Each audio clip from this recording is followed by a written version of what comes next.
Troisième candidat de ce soir, un certain Bruno. Alors Bruno, il n'a pas le droit à l'erreur, il le sait. Il nous parle de lui sur le trajet qui le mène à Baltar. Et le jury, bien sûr, évoque ses points forts, mais aussi les points faibles qui pourraient lui coûter cher. Image.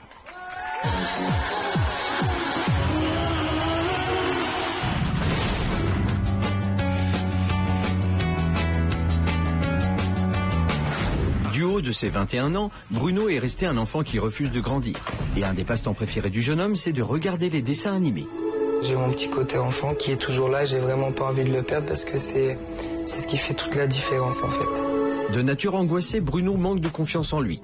Il pratique donc la méditation une demi-heure par jour pour évacuer son stress. La méditation m'apporte une paix intérieure que je trouve nulle part ailleurs, quoi. C'est vraiment ma façon de me ressourcer, on va dire.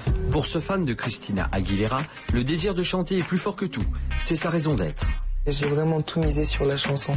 C'est vrai que le seul rêve que j'ai, c'est vraiment celui d'être chanteur.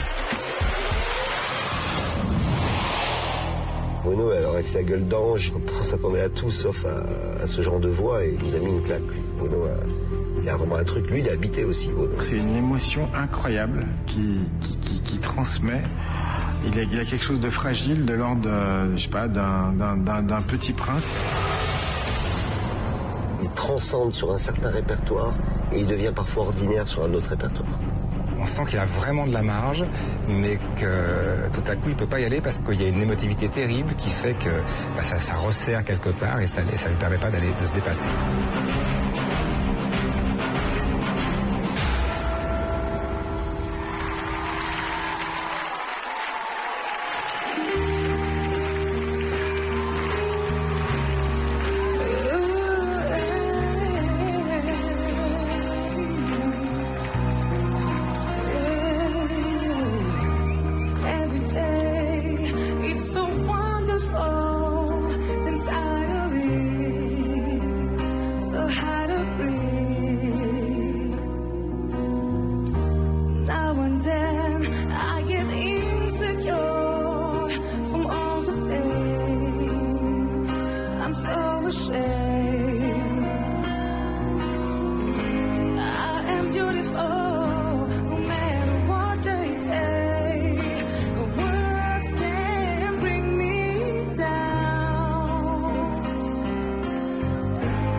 Bruno qui porte ce soir le numéro 3. Bon, alors je vais demander à Bruno avance-toi s'il te plaît. Avant, juste un mot, Bruno avait perdu sa voix. Je ne sais pas ce qu'en a pensé le jury, mais apparemment elle est revenue. Ah, elle est quand même revenue, elle était là. Elle était plus là que tout à l'heure. Hein. Cher jury, votre avis? Ah ben voilà!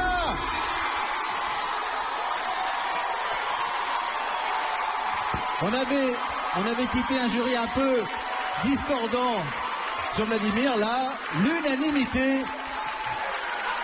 Marianne était au bord des larmes. Une fois n'est pas coutume. On va même pas parler. Comment? Il n'y a pas de commentaire à faire. Pas de commentaire à faire. C'était un seul commentaire. Merci. Merci. Moi, ce que je trouve admirable, c'est qu'on avait tous peur qu'il s'écroule parce qu'il a une émotivité, une hypersensibilité. Et là, ça me rappelle une phrase que j'ai lue dans Bob Moran qui est vachement importante. C'est le timide a peur avant la bataille, le lâche pendant la bataille et le courageux après la bataille. Et lui, il a eu peur après la bataille. Bravo, monsieur. J'ai juste un petit commentaire à faire. Comme quoi, on arrive à être d'accord tous les quatre, mais par rapport à Bruno, si tous les apprentis coiffeurs se mettent à chanter comme Bruno, vous êtes à la rue pour vous faire couper les cheveux. Merci. Merci Manu. Bon, alors, c'est vrai, on peut le dire maintenant, les répètes, t'as pas pu les faire, il n'y avait plus du tout de voix. Il y a eu un médecin qui est venu, on a fait une piqûre, moi je t'ai donné un petit conseil, je sais pas si ça a fonctionné. Si, ça a bien fonctionné. Ça a bien fonctionné. J'ai pris ton conseil, merci. Donc la voix est revenue. Un petit peu, oui. Ouais. Oui. Bon. Donc l'enfant qui était en toi est parti. Non, il est toujours là. Il est toujours là, même quand t'es sur scène? Oui, bien sûr. Surtout quand t'es sur scène? Surtout quand on est sur scène. C'est ça qui fait la magie de la chose. Pour moi. Merci beaucoup Bruno. Va te protéger la gorge, faudra encore chanter tout à l'heure, donc protège-toi, couvre-toi. On se retrouve